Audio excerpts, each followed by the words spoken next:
Welcome.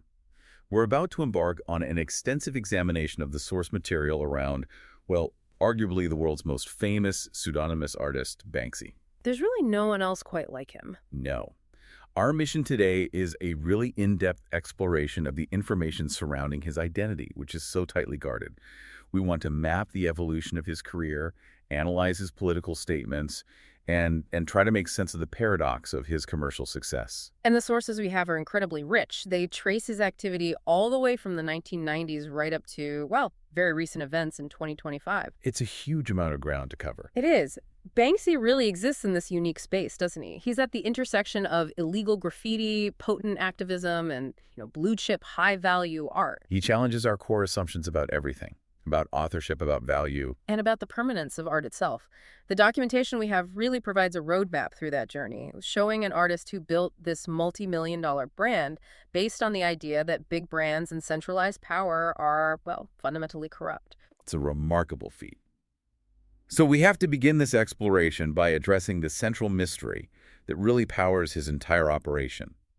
Who exactly is Banksy? Well, that's the million-dollar question, isn't it? The sources consistently describe him as an England-based street artist, a political activist, and also, interestingly, a film director. But the key thing, his real name and identity, they remain entirely unconfirmed. It's the subject of just constant global speculation. And this anonymity, it isn't just a stylistic choice. The sources are very clear that it's vital to him. Fundamentally, the medium he chose, graffiti, is an illegal activity. Right. He could be arrested. Exactly. So he has to stay hidden. We have managed to pull a few sort of fragmented glimpses of the man from the early days, though. There was a 2003 interview with The Guardian, which gave one of the earliest physical descriptions. Oh, right. I remember this one. He was described as, and I'm quoting here, white, 28, scruffy casual jeans, T-shirt, a silver tooth, silver chain, and silver earring. The writer even suggested he looked like a blend of Jimmy Nail and Mike Skinner from the streets. It paints a picture of a pretty typical young man from that British underground scene. Almost unremarkable. And that anonymity, it almost slipped a little bit, didn't it? In late 2023, an old BBC interview from 2003 was rediscovered. Yes, this was a huge find. The reporter, Nigel Wrench, he kind of put him on the spot. He asked him if his name was Robert Banks. And Banksy's response was direct. He just said his forename was Robbie. It was maybe a verbal slip, but that one piece of direct audio evidence, it really fueled the fire under what has become the most persistent claim of all. And that, of course, is the Robin Gunningham speculation. Our sources detail Gunningham as being born on July 28, 1974, in Yate, which is a town about 12 miles outside of Bristol. And Bristol is key here. It's the recognized epicenter of Banksy's whole formative period. The evidence for the Gunningham theory, it goes way beyond just stories from old schoolmates at Bristol Cathedral School. Oh, much further. The most compelling piece of objective evidence comes from a 2016 study. Researchers at Queen Mary University used these sophisticated geographic profiling techniques. Geographic profiling, that's what they use in criminology, right? To track serial offenders. Exactly that. Or in epidemiology to map where disease outbreaks originate. They applied that same logic here. So how does that actually work for art? What data were they tracking? Well, they weren't just looking at the final location of the art. They correlated the locations of over 190 confirmed Banksy works across both Bristol and London. And they mapped that against Gunningham's movements. Precisely. Against a list of his known addresses, businesses he registered, even properties owned by his friends and family. They created a sort of density map. Like a heat map of his life. It relies on this center of gravity theory, that most of your activity will cluster around your home or your workplace.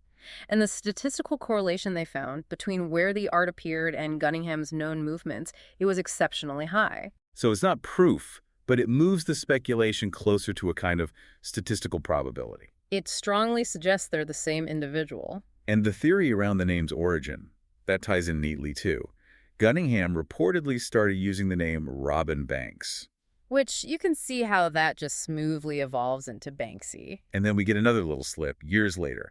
In 2017, the DJ Goldie was on a podcast talking about Banksy, and he just let the name Rob slip out before quickly correcting himself. It's these tiny fragments, but when you put them all together, they build a really strong cumulative case. Of course, Gunningham isn't the only name that comes up. No, not at all. The sources also mention other prominent possibilities, the speculation around Robert Del Naja. 3D from Massive Attack. Yes, That's a persistent one. Del Naja was a graffiti artist himself in Bristol back in the 80s, and he's known to be a personal friend of Banksy. So what's the theory there? Yeah. That he is Banksy or that he's involved somehow? Some sources suggest Banksy might be more of a collective, and that Del Naja could be the logistical head, executing some works or guiding the overall strategy. It's another layer to the mystery. And then you get into the stranger stuff. The hoaxes and the cases of, I guess you call it accidental identity theft. Like the former Art Attack presenter Neil Buchanan. Right. That was a huge thing on social media. He had to issue this very strong denial. But the truly bizarre case is the local counselor Billy Gannon in Pembroke Dock in 2022. That story is incredible. It really shows the corrosive effect of this whole Banksy myth. The speculation in his small town just became so intense that he eventually resigned from his post in local government. And his statement, it just perfectly captures the impossible situation he was in. He said, "I'm being asked to prove who I am not, and the person that I am not may not exist." I mean, how am I supposed to prove that I'm not somebody who doesn't exist? Just how do you do that? It's a kind of existential crisis caused by a street artist. It really reinforces the immense pressure this anonymity puts on anyone even remotely connected to him. It does. But this identity myth, it wouldn't exist without the work itself. So let's turn to the actual artistic origins that built this entire movement. Banksy was active in that Bristol underground scene from the 1990s, inspired by local pioneers. People like 3D, as we mentioned, Nick Walker and Inky, they were the trailblazers. And his earliest career phase, say between 1990 and 1994, was pretty traditional, right? Very traditional freehand graffiti. He was part of the Dry Bread Z crew, or DBZ. But the crucial shift, the one that changed everything, came around the year 2000. That's when he moved to stenciling. Almost entirely. And the story of how that happened it's become iconic in itself. It has. He claims he adopted the stencil technique after he was forced to hide from the police under a rubbish lorry. And he was stuck under there for a long time. For an agonizingly long time, just looking up at the chassis of the vehicle. And he noticed the stenciled serial number. And that was the light bulb moment. It was a moment of pure technical revelation. He realized that stenciling allowed for exponentially faster execution compared to freehand painting. Which is everything in that world. In an environment where the risk of arrest is constant, speed is the most important factor. Absolutely. Stencils let an artist pre-cut complex images in the safety of a studio and then just deploy them rapidly on site. It vastly reduces your exposure time. This technical innovation is what let him scale up his operations so widely and so quickly. And that speed enabled his first known large mural, The Mild, Mild West, painted back in 1997 in Stokes Croft, Bristol. A foundational piece. It really is. It shows this calm, almost cute teddy bear facing off against 3 heavily armored riot police. But the bear is in the middle of lobbing a Molotov cocktail. Exactly. It perfectly encapsulates that early signature style. That juxtaposition of something innocent or humorous with this sharp anti-establishment violence. Yeah. And that blend, that dark humor and piercing political critique, that is the definition of Banksy's style. It's satirical street art combined with these subversive epigrams, all delivered through that very distinctive stenciling. And the message is almost never ambiguous, is it? It's consistently anti-war, anti-capitalist. Anti-fascist, anti-establishment. It's a critique of centralized power structures in general. He uses this recurring cast of characters as powerful symbols. We see rats, apes, policemen, soldiers, children, the elderly. They function as these universal figures. I want to ask specifically about the rats and apes. Why those two? Well, Banksy uses rats because they're the ultimate urban survivors. They're scorned, they're ignored, but they're everywhere, and they're incredibly resilient. He has this famous quote, "If you are dirty, insignificant, and unloved, then rats are the ultimate role model. They symbolize the underground, the powerless majority, fighting back from below. And the apes." Apes often function as a critique of humanity itself. You'll see them depicted wearing sandwich boards with slogans like, "Laugh now, but one day I'll be in charge." They represent a kind of impending collapse of society. Exactly. The idea that history is repeating itself or that we're devolving. His first steps into institutional recognition, or maybe institutional provocation, came with his early exhibitions. In 2002, he had his first LA show called Existentialism. And that was followed by Turf War in London in 2003, which was just designed to shock and generate conversation. That was the one with the live animals. Yes. It was notorious for including works painted directly onto live farm animals. It drew significant protests from animal rights activists. Though it's worth noting, the RSPCA, the Royal Society for the Prevention of Cruelty to Animals, declared the conditions were suitable for them. They did, but Banksy was using that controversy to make a point about the spectacle of modern life. But just as much, he was drawing media attention to his message. The institutional critique got even sharper in 2005 with his Subverted Masterpieces series. Here, he's directly confronting the sanctity of traditional art history. He's altering famous oil paintings. Take his modification of Claude Monet's Water Lily Pond. A very serene, famous landscape. He takes that landscape and he adds elements of urban detritus. Litter, a traffic cone, and a shopping trolley, all floating among the lilies. He's not just defacing it.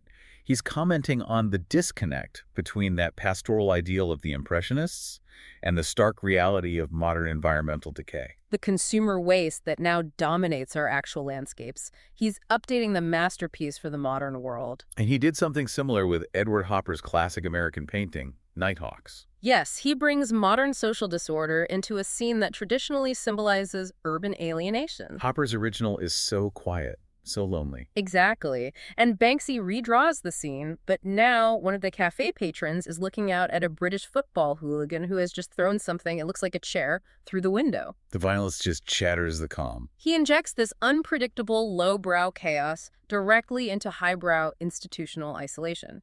These pieces force the art history canon to absorb contemporary social issues. This kind of high-stakes provocation often leads him into these legal gray areas that he seems to just relish.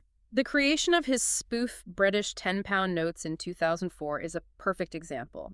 He's blending art, illegal imitation, and financial critique all into one object.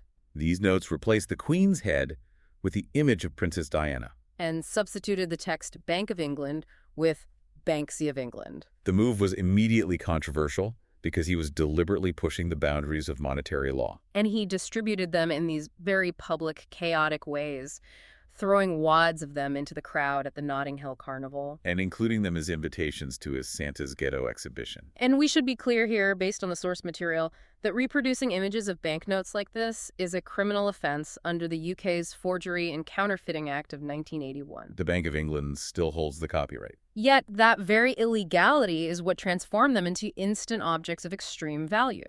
The notes were highly prized, especially the uncut sheets. One set of those notes sold in 2007 at auction for £24,000. So the illegal Anti-Establishment Act of counterfeiting currency immediately converts into extraordinary capital within the very system he's critiquing. It's a perfect loop.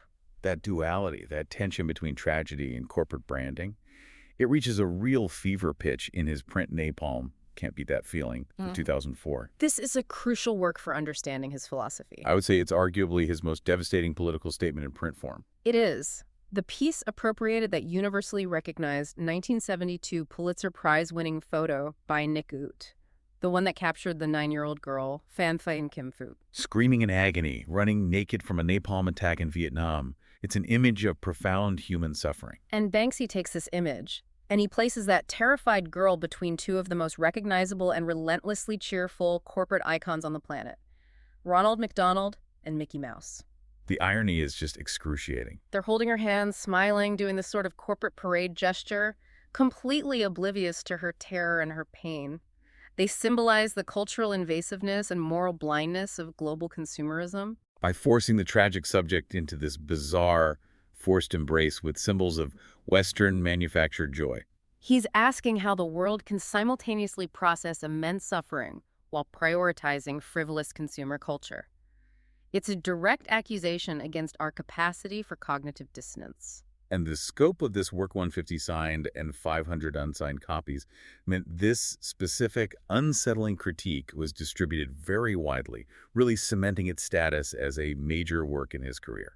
And following those early provocative shows, the commercial market just absolutely exploded around Banksy's work. It happened so fast. The phenomenon became so pronounced that the journalist Max Foster actually coined the term the Banksy effect back in 2006. What did he mean by that? He was describing the surging interest and the corresponding rise in value for all street artists, really, following Banksy's initial success. He lifted the whole genre. And his own ascension into the fine art world was just unprecedented. Christina Aguilera bought works for £25,000 in those early years. But the first true marker of his establishment status was the 2006 Sotheby's sale. That was a watershed moment. It was. A set of Kate Moss paintings sold for £50,400, which was 5 times the pre-sale estimate. And right after that, a green Mona Lisa stencil sold for £57,600. By 2007, his value had just completely decoupled from his anti-establishment roots. Sotheby's sold Bombing Middle England for over £102,000. And then, Space Girl and Bird set a new record, fetching £288,000. That was 20 times its original estimate. He had officially vaulted into the echelon of high-value commodities, almost against his own stated principles. And it's precisely at this moment, this point of critical mass, that he triggers his own direct artistic critique of the very market he was benefiting from. Yes, to coincide with those 2007 auctions, Banksy updated his website with a now-famous image. The image depicted an auction house scene full of bidders in tuxedos, frantically raising their paddles. And they were bidding on a framed picture that contained just one solitary, brutally sarcastic sentence. I can't believe you morons actually buy this shit. Huh?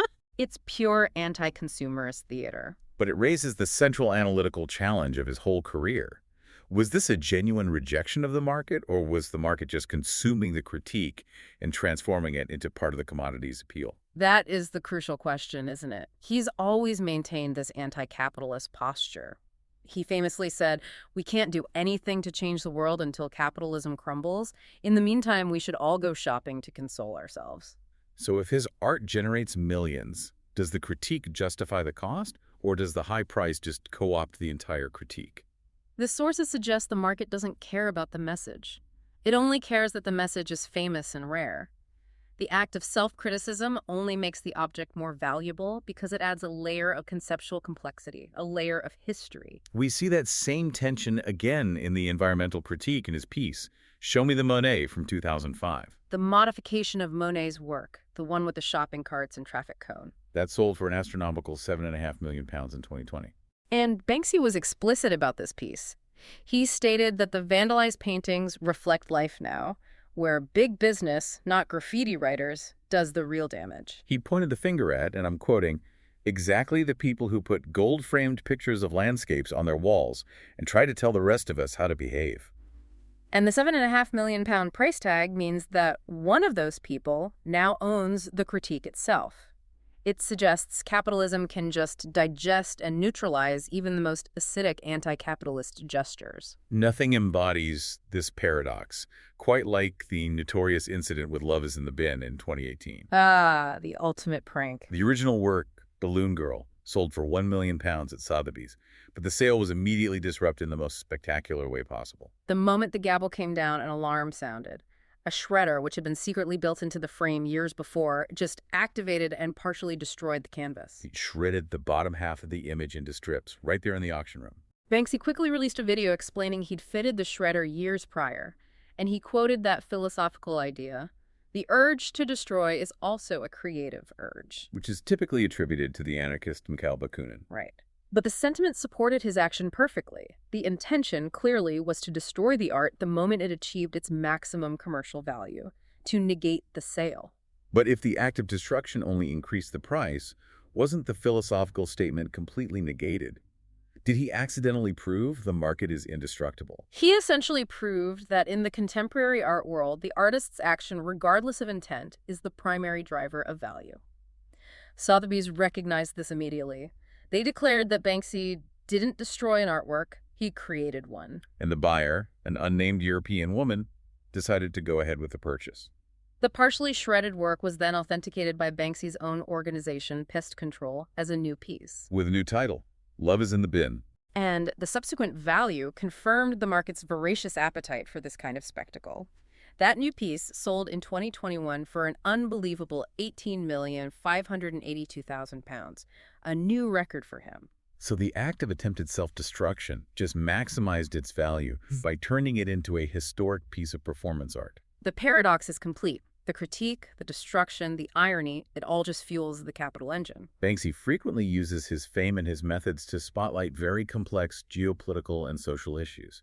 One of his most notable and frankly dangerous early interventions was in 2005 when he traveled to the Palestinian territories. And created 9 images directly on the Israeli West Bank barrier wall. These weren't just simple tags. They were potent, large-scale visual puns designed to undermine the wall's symbolic purpose. Things like a ladder extending up and over the top of the wall, or an image of children digging a hole right through the concrete. He was using his art to suggest permeability, defiance, a refusal to accept the boundary as absolute. They served as these very powerful visual symbols of resistance. A decade later, he addressed the destruction in the Gaza Strip after the conflict in 2015. He created several works there, right in the middle of the ruins. Including a kitten spray-painted on the remains of a house that had been destroyed. It seems like a strange choice. Why a kitten in such a desolate place? Well, his publicist provided Banksy's rationale, and it speaks directly to that attention economy we were just discussing. Banksy explained, "I wanted to highlight the destruction in Gaza by posting photos on my website, but on the internet people only look at pictures of kittens." So he was deliberately using frivolous, easily shareable content to force you to look at the devastation in the background. Exactly. And he used that attention to deliver a very severe political comment. He said that seeing entire neighborhoods reduced to rubble with no hope, that what you're really looking at is a vast outdoor recruitment center for terrorists. That's a profound statement. Using the soft image of a kitten to deliver a harsh security assessment of a humanitarian crisis. And this commitment to the region led him to finance and create the walled-off hotel in Bethlehem in 2017. This isn't just an art installation. It's a functioning hotel, open to the public, where every single room has a view of the separation wall. The hotel itself is the artwork. It contains pieces by Banksy and Palestinian artists. It's described as offering the worst view in the world. But its purpose isn't tourism, not in the traditional sense. It's a deliberate provocation and a platform for dialogue. His philanthropic efforts are also very strongly tied to refugee support. He donated the sculpture Dreamboat from his satirical amusement park, Dismaland, to the charity Help Refugees, which now operates as Choose Love. a substantial asset for a cause dedicated to immediate assistance. In 2020, he ramped up these efforts. He sold the triptych Mediterranean Sea View 2017. Which was modified romantic landscape paintings, but with life jackets washed up on the shore, a clear reference to the migrant crisis. And it sold for £2 million, with the funds going to a Bethlehem hospital. And then perhaps his most direct involvement came in August 2020 when he privately funded a dedicated rescue boat. Renamed the Louise Michel after the French anarchist. And deployed specifically to rescue refugees attempting that dangerous crossing of the Mediterranean. His commitment goes beyond just making art about the problem. He is actively funding solutions. Shifting to domestic social commentary, we have that highly controversial opening couch gag he created for The Simpsons in 2010. A radical intervention into mass media, especially when you consider the global reach of The Simpsons. The sequence depicted these deplorable, sweatshop-like working conditions. A filthy, windowless factory. It suggested that the animation cells and all the merchandise were being produced using slave labor, even using endangered or mythical animals. And Banksy's name was spray-painted right across the opening sequence.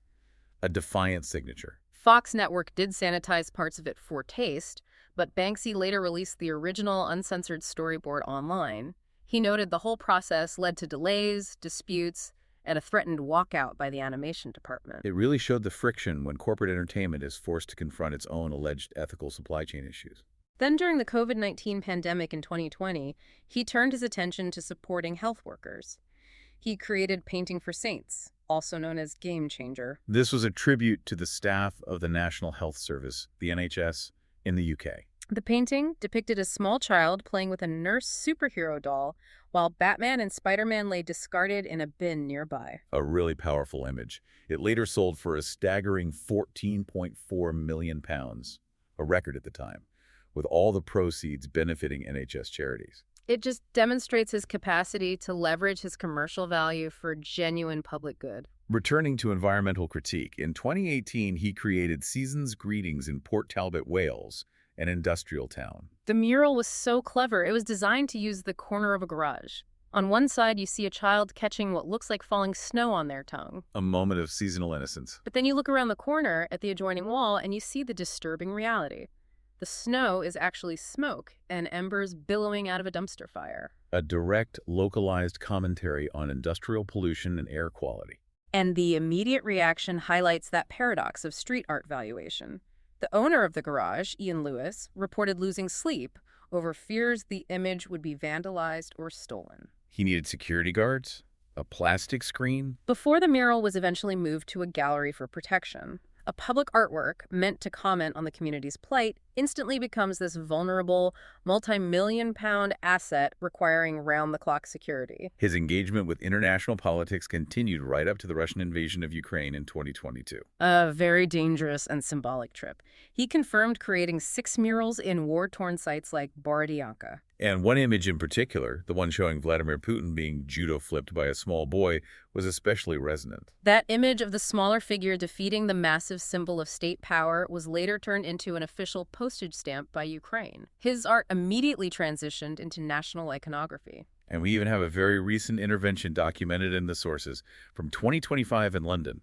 Yes, the mural on the Royal Courts of Justice, the heart of the British judicial system. It depicted a judge beating a protester with a gavel. The location made it incredibly controversial, appearing during a period of intense public debate about the prosecutions of climate and social justice protesters. The commentary was clearly aimed at the perceived heavy-handedness of the courts. And the reaction from the authorities was swift and absolute. The sources confirm the work was covered up the very same day. With a large metal sheet and fencing, and then removed entirely just 2 days later, that tension between the power of his statement and the attempts by institutions to immediately erase it is just constant. Which brings us to the inevitable fate of the majority of Banksy's street art, which is, well, damage, removal, or destruction. The transient nature of his medium, public outdoor spaces, means so many works are quickly defaced or destroyed, often before they can even be protected. It's the nature of the beast. We should take a moment here to address the human and community cost of this. When the slave labor mural, the one with the child sewing Union Jack bunting, was removed from a store in Wood Green, London, And then appeared for sale in a Miami auction catalog in 2013. the local community reacted with immediate and what the sources call palpable anger. And you have to feel for them. They felt they had been robbed of a cultural landmark. It was a piece intended as public art, a social critique for everyone. Its removal was seen as a profound theft of public property. It really highlights that conflict between private ownership and public cultural value. It does. And though the piece was later withdrawn from auction, the incident really solidified this idea that Banksy's success only accelerates the destruction of his own street legacy. The list of lost works is just sobering. In Melbourne, his parachuting rat was accidentally destroyed by plumbers installing pipes. And even more sadly, Gorilla in a pink mask in Bristol, which had been a beloved landmark for a decade, was unwittingly painted over by a cultural center in 2011. And the GCHQ spy booth, a high-profile critique of government surveillance, just vanished during renovations to the building it was on. Beyond the physical destruction, Banksy has faced significant critical response about his artistic integrity, particularly accusations of copying. The Blick-Larat issue. Yes. He's been repeatedly criticized for borrowing, or some say outright copying, the stenciling style of the French graffiti artist Blick-Larat, who pioneered the technique in Paris back in the 1980s. Now, Blick-Larat has generally been quite gracious about it, hasn't he? He's praised Banksy's role in elevating urban art. He has, but he also admitted in the documentary Graffiti Wars that some of Banksy's more derivative pieces made him angry. He said, it's difficult to find a technique and style in art, so when you have a style and you see someone else is taking it, you don't like that. And this feeds into a deeper debate within the street art world about the legitimacy of stencils at all. Right. Some purists in the graffiti community still see stenciling as cheating compared to the complex, dangerous, time-consuming work of freehand. So Banksy is simultaneously lauded for his cultural impact and dismissed by purists for his methods. This brings us to the profound legal paradox of his entire career, the trademark fight. He needs absolute anonymity to protect himself from the law for his illegal acts. But he needs a legal identity, or something like it, to shield his brand and images from commercial exploitation. And in 2019, this paradox came to a head. He faced a trademark dispute with a greeting card company, Full Color Black, which was profiting from unauthorized reproductions of his work. And they challenged his EU trademark for the flower thrower image on the grounds that he wasn't actively using it commercially. So Banksy's response was, of course, theatrical. To prove active use, he opened the gross domestic product pop-up shop in Croydon. A temporary installation just to demonstrate he was using his trademark in a retail capacity. Because trademark law dictates that if you're not genuinely using the mark, you can lose it to someone who will. But the ultimate ruling in 2020 by the European Union Intellectual Property Office was a major defeat for him. A huge defeat. They ruled his trademark claim was invalid because it had been filed in bad faith. What does that mean in a legal sense? It means the filing was undertaken not for genuine commercial use, but as a deliberate strategy to exploit the trademark system. In this case, to get around using traditional copyright laws, which would have required him to reveal his true identity. And the ruling explicitly cited Banksy's own previous statement that copyright is for losers as evidence of his intent. The judges concluded the pop-up shop was a cynical performance, not genuine commercial intent. It just perfectly illustrates the impossibility of trying to protect a multi-million-dollar brand that is intentionally built on a foundation of illegality and anonymity. And that battle is still ongoing. The sources note his legal team is due to attend a tribunal at the UK's Intellectual Property Office in 2025 to continue this fight. The market demands protection, but the art demands anonymity. He can't have both. So we've completed this extensive examination, and we've traced this fascinating dual existence of Banksy, the subversive, anonymous vandal who has consistently critiqued power and commerce, versus the record-setting, multi-million-pound commodity whose every move only seems to amplify his own commercial value. What really stands out across all these sources is that Banksy has mastered the concept of cultural relevance. His works consistently hit the central nerves of global society. He addresses anti-consumerism, authority, environmental decay, major global conflicts. And he forces you to confront these overwhelming topics instantly. The tension between the ephemeral nature of street art, which is designed to be temporary, and the permanence sought through high-value auctions and trademarks, that is absolutely central to his complicated and lasting legacy. Before we conclude, we should leave you with one final thought, drawn from a profound analogy Banksy once referenced in his own writings. He quoted a passage originally credited to Lieutenant Colonel Mervyn Willick-Donen. The story describes the scene after the liberation of the Bergen-Belsen concentration camp in 1945. A shipment arrived containing, among other supplies, thousands of tubes of bright red lipstick. And Donen wrote that the lipstick wasn't essential for survival, of course, but its effect was instantaneous and transformative. The internees began to use it to reclaim their identity, their dignity, their humanity, after the sheer scale of the atrocity had stripped them bare. It was a fleeting flash of color that helped them retain some collective humanity. It's a powerful image. So we'll leave you to consider this. Given all the legal fights, the criticisms of his work, and the constant threat of his art being erased by authorities or consumed by the market, does Banksy's work function today as a similar mechanism?